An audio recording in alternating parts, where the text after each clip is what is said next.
What's up, my fishing peeps? You are setting, this is funny. I got my phone setting in a roll of duct tape, setting on top of my pod in my Bonafide SS127. And I had the door open so you could see outside, and the neighbor behind me's got a tore up car, and they're down there trying to get it out with a rollback right now. So I didn't want all that beep, beep, beep and everything coming in, so I pulled the doors down a little bit so y'all wouldn't see that. My thing I want to talk about today, life jackets, life preserver, whatever you want to call it. I'm not on a team at all with a life jacket, so I can pretty well talk about any name brand I want to. I don't have to brag on anything, but I'm going to brag on something here in just a minute because I've got two that I wear more than anything else. The first kayak life jacket that I ever owned was this MTI. I bought it at Academy. It was before I even worked at Cabela's, so I didn't have a way to get a discount on anything at that time. It's got the high back on it to where it don't come down low. Not a bad life jacket. I can't remember what I gave for it, but it was nowhere near $100. I'm thinking it was $50 or so. It's got two big pockets on either side. They kind of stretch out.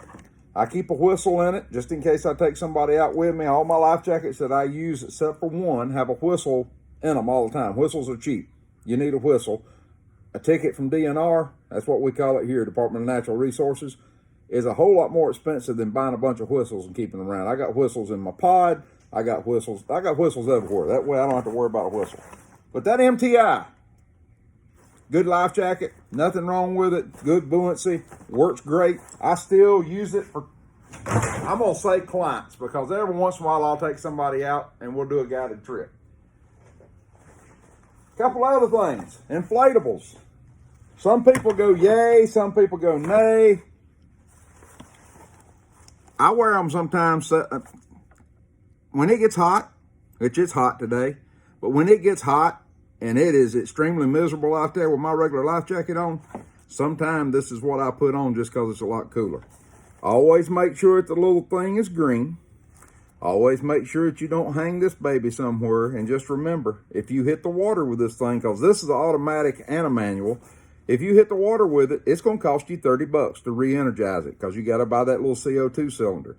And you notice this one says Cabela's. The other one that I wear the most, which I'm going to show you next, as far as an inflatable, it's Cabela's, and I can't even get the cartridge anymore. So if I blow that cartridge, that life jacket's done because they're having trouble finding anybody that does it because since Bass Pro bought Cabela's, that's pretty well a done deal on that. Toss that into the side. This is the one I wear when I wear an inflatable. If I'm out on the boat with somebody instead of a kayak and we're doing inflatables, this is it. The reason for it's got pockets. Guess what? It's got a whistle in it. It's got pockets. It's got storage sleeves. It's got places I can put a few things. Nowhere near what I could do with that MTI I showed you a minute ago. But same deal. It's the double. It can be jerked. If you jerk it, it's going to inflate, or it can do the regular inflate when it hits the water. It's got a little peel in there that dissolves quickly. It takes about 5-6 seconds. Trust me, I've tested it before. I know. I didn't test it on purpose. Green's there, so this one's good to go. So we'll toss that up in the seat right quick. Now, this is what I wear. 90% of the time you see me on the water is my Chinook. I've got another one in the belly of the boat here that I kind of use as a stopper to keep stuff from going to the back of the boat, but it's also a spare if I come up with somebody. It was the one that was a 2X, and when I actually lost enough weight to get down to an extra large, I fit in this large, extra large real good, and I won it at a tournament, made it even better. Not only am I going to talk about life vest, but we're going to talk about tactical life vest. This is what I like about this Chinook, and there's several out there, may not pronounce them right, but Astral, there's a couple other brands I can't think of right now that's got the pocket set up this way. Chinook's got several different brands or several different names under their brand that have different pocket configuration. I like the NRS Chinook, or NRS has it. I'm going to just stumble through this and we're going to say it anyway.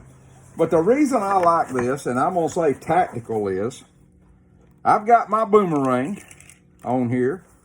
I got a knife up here. And yeah, I've got Gerber's and I've got Kershaw. This is a cheap fire department knife that I got somewhere that probably didn't cost $2, so if I lose it, it's no big deal. The good knife is in my pocket. But this son of a gun's never been used, as sharp as a razor, so if I need to cut out of something in an emergency, I can cut out of it. I have got my get it untangled here because I just let that boomerang go. My RoboHawk, let me unzip. My RoboHawk, it goes around my phone. That goes in this pocket where I stuff my phone. My lanyard with my magnet for the torpedo. I got a pocket for pliers here, but I got pliers in 2 places on the boat, so don't worry about it. If you zip this pocket down, you got another pocket inside. Things even got sunflower seed holes in it. I wonder how that got there. I keep a phone cord and 2 stick batteries. And the reason I keep that, if I drain my battery down using any of the stuff that I use out there on the water, mapping, taking a lot of pictures, trying to do a video, I start draining my iPhone down, I've got 2 stick batteries and I got a charge cable there. And there's also a larger stick battery in the pod of my boat. Let's zip that back up. Let me get this out of the way so I don't get tangled up too bad. Bear with me, we're getting there. That's the left side of my vest. The right side of my vest. We know what a power pole is. That's where I keep that. And I actually put mine on a little plastic keeper. You can call it what you want, zip tie, whatever. I mean, there's all kinds of name brands. You got pockets here. The only thing I keep in these pockets is a couple of extra zip ties. I don't really keep anything out there on those, but that's pockets if I need them, they're there. Let's unzip this down. I keep a couple of face covers. There's a name brand with 4 letters, starts with a B. I don't have them. This is one that Plano gave me, and this is a Yak Attack one that I got one time from Yak Attack. I keep 2 of them in there. I may wear it one day. If I'm real sweaty, it gets washed. If I don't sweat a lot, I may wear it a second day. The other one I keep for a spare, and they also work good to wipe your glasses off as long as you hadn't sweated on them. I keep a spare attorney tag with a spare identifier in there, and it's no good if you don't have a pen, so I got a Sharpie in here.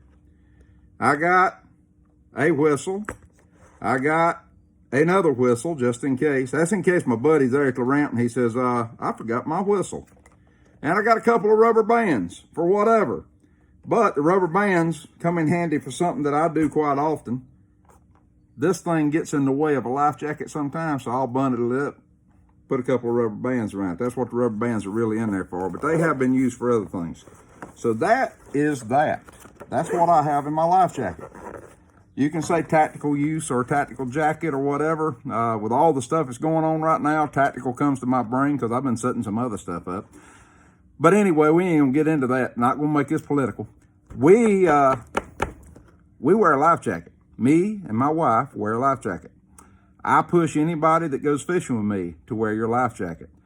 You know, you may hit your head hard enough that it kills you anyway, but you may hit your head where it didn't kill you and that life jacket flips you up face like it's supposed to be out of the water, and they find you just with a big lump on your head. If you don't have your life jacket on,